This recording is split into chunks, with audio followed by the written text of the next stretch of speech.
ঠাকুর মা ও স্বামীজির চরণে প্রণাম জানিয়ে শ্রী শ্রী রামকৃষ্ণ কথামৃত থেকে কিছু অংশ পাঠ করছি। শ্রী রামকৃষ্ণ ঈশানের প্রতি। আর কিছু খোঁজমোজ অর্থাৎ সন্দেহ থাকলে জিজ্ঞাসা করো। ঈশান: আগা যা বলেছিলেন বিশ্বাস। শ্রী রামকৃষ্ণ: ঠিক, বিশ্বাসের দ্বারাই তাকে লাভ করা যায়। আর সব বিশ্বাস করলে আরও শীঘ্র হয়।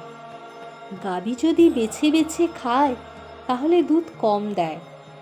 সব রকম গাছ খেলে সে হুড়হুড় করে দুধ দেয়। রাজকৃষ্ণ বাড়ুজ্যের ছেলে গল্প করছিল যে একজনের প্রতি আদেশ হলো, দেখ এই ভেড়াতেই তোর ইষ্ট দেখিস। সে তাই বিশ্বাস করলে। সর্বভূতে যে তিনিই আছেন। গুরু ভক্তকে বলে দিয়েছিলেন যে রামে ঘট ঘট মে লেটা। ভক্তের অমনি বিশ্বাস।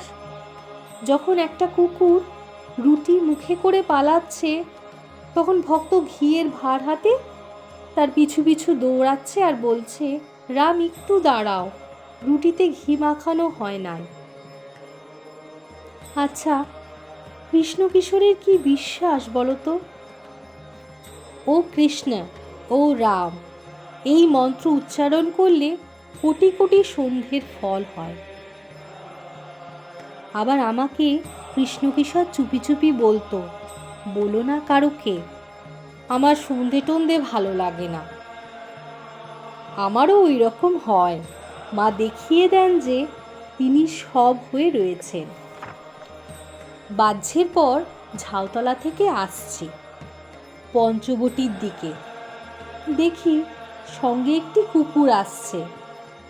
তখন পঞ্চবটির কাছে একবার দাঁড়াই, মনে করি মা যদি একে দিয়ে কিছু বলান।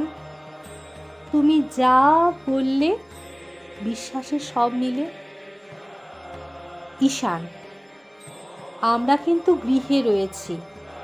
শ্রী রামকৃষ্ণ: তা হলেই বা, তার কৃপা হলে অসম্ভব সম্ভব হয়।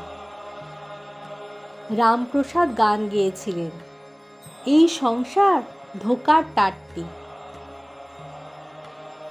তাকে একজন উত্তর দিয়েছিল আর একটি গানের ছলে, এই সংসার মজার কুটি, আমি খাই দাই আর মজা লুটি। জনক রাজা মহা তেজা, তার বা কিসের ছিল ত্রুটি? সে যে এদিক ওদিক দুদিক রেখে খেয়েছিল দুধের বাটি। কিন্তু আগে নির্জনে গোপনে সাধন ভজন করে ঈশ্বর লাভ করে সংসারে থাকলে জনক রাজা হওয়া যায়। তা না হলে কেমন করে হবে? দেখো না, কার্তিক, গণেশ, লক্ষ্মী, সরস্বতী সবই রয়েছে, কিন্তু শিব কখনো সমাধিস্থ, কখনো রাম রাম করে নৃত্য করছে।